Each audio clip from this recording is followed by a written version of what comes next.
everyone, I'm Jude Creamer with HomeSmart, and as you may have seen in the first two videos of this sequence, I am interviewing people who are huge advocates of senior care, and they make a big difference in the senior care community.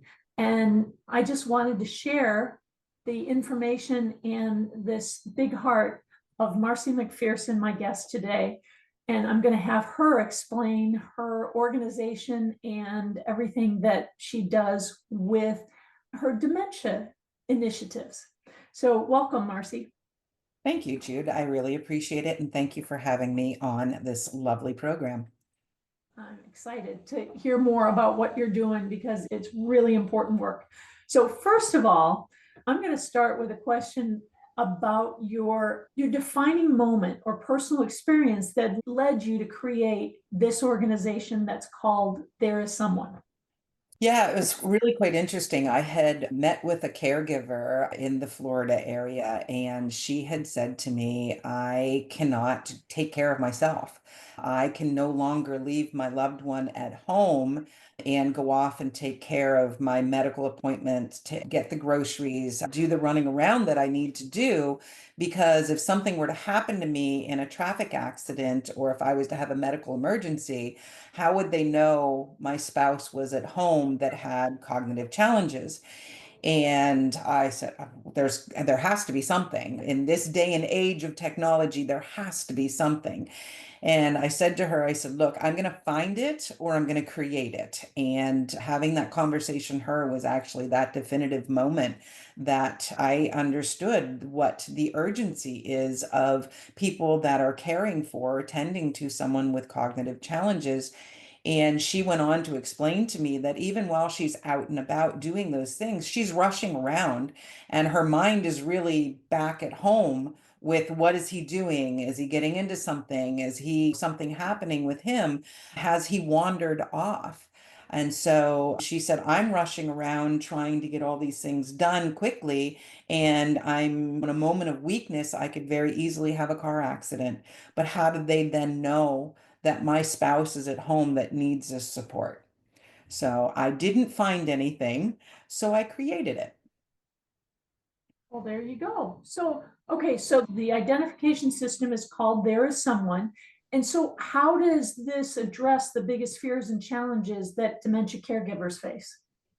Well, like I explained with this person, there's a couple different things, but like I explained with this person, her biggest thing was if something were to happen to her, how does anybody know that he needs support? He didn't have home care coming in. He didn't have another person coming in and checking on him. So what I created was this online registry. And what it does is it connects the two together. So each person wears the band. So I have a band here and it has a number on it and it also has the website on it. So what happens is if someone is found with these bands, what they can do is a first responder or someone else could very easily call into the phone number that's associated with the website. So they went into the website, they looked it up, and it said, call this number. And what happens is when these people are part of our registry, we have the information of their name, their address, their phone number, medical concerns, and two emergency contacts. And what happens is if it's a first responder or if it's somebody that has found them, we can then contact the emergency contacts and say, we've got, let's say Jane has been in an automobile accident. Can we send somebody to go help John? The other way that this works is that if, let's say, John's out wandering in the middle of the night or in the middle of the day and he's only in his underwear and doesn't have anything else on, first responders or again another person could go up and they could say they recognize the bracelet and they say, well, there's something happening here. Also, the person's not dressed, but what they could do is they could approach them in a way that allows the person that has cognitive challenges to feel safe in that interaction. And again, contact the phone number, get into the website, whatever the case may be, to be able to find out who this person is and how we can get them back home safer. One more way that this could be done is if, let's say, a person is deceased or they have been found in a state that they can't speak for themselves. This could be an identification marker to be able to identify who this person is quicker. That's just amazing. It's a huge concept and has so much good value for people everywhere, not just here in the Bradenton, Sarasota area. So that's really exciting. One question, I'm curious, since you came up with this concept, can you share a real life example of how the bracelet system has helped protect someone in our local community? To answer your question, there is no particular instance right at the moment that pulls into my bracelet being part of a situation where it was very helpful because it's so new. But what I can tell you is I was sitting at a Kiwanis meeting and I had a sheriff's deputy sitting beside me. And we were talking about my bracelet system.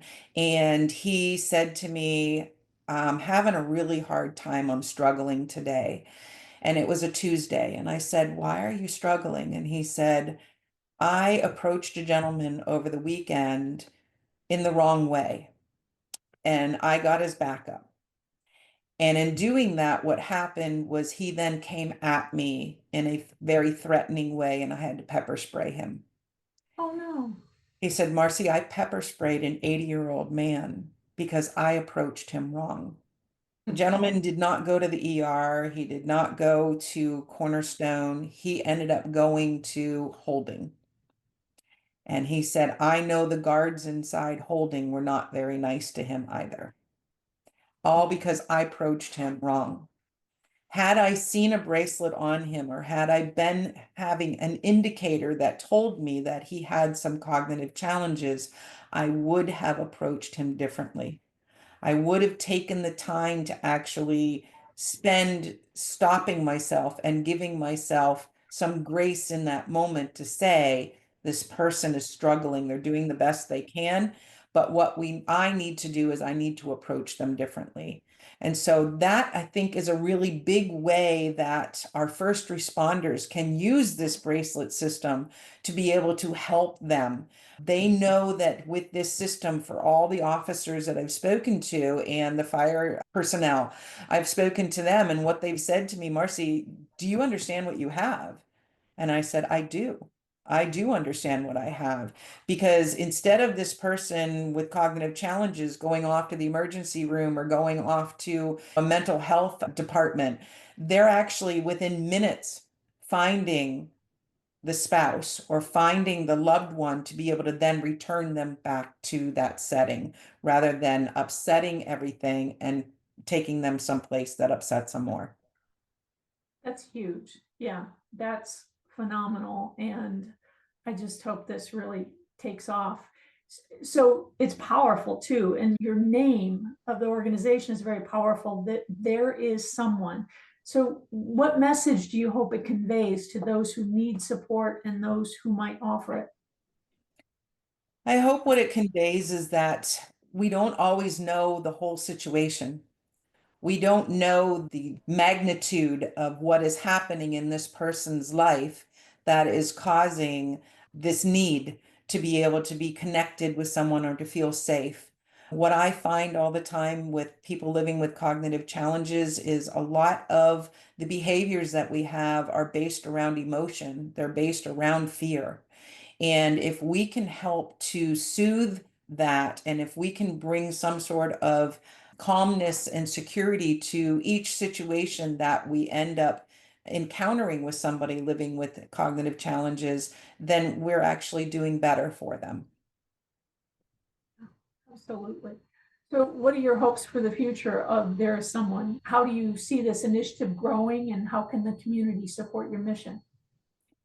So in regards to it growing, we know that what we're looking at right now is a bracelet system that connects people for cognitive challenges and their loved ones. That would be fantastic if we actually got this out into the United States, out into Canada. We're actually even working with a partner company up in Canada. What we are trying to do is we're trying to bring about awareness and also bring about the feeling that people don't have to feel alone. And we're looking at expanding it in the very near future to children that have differing abilities. We're looking at single parents. We're looking at pet parents. We're looking at anybody that is bedbound or has a debilitating disease or illness, that it actually could help them to have that online registry that connects two people together. So if something were to happen to one person, we have support going for the other person. Or if that person is out and wandering, and we can get that person back to where they should be a lot quicker rather than taking up the resources for the first responders or hospitals that really are unnecessary. So, growth. Absolutely. It's going to be a long journey, but well worth it. And obviously, I don't need to tell you that it's in your heart and you are putting it out there, and I admire you for it. So if this speaks to somebody, where can they get a hold of you? The best way to get a hold of me would be through the thereissomeone.com website.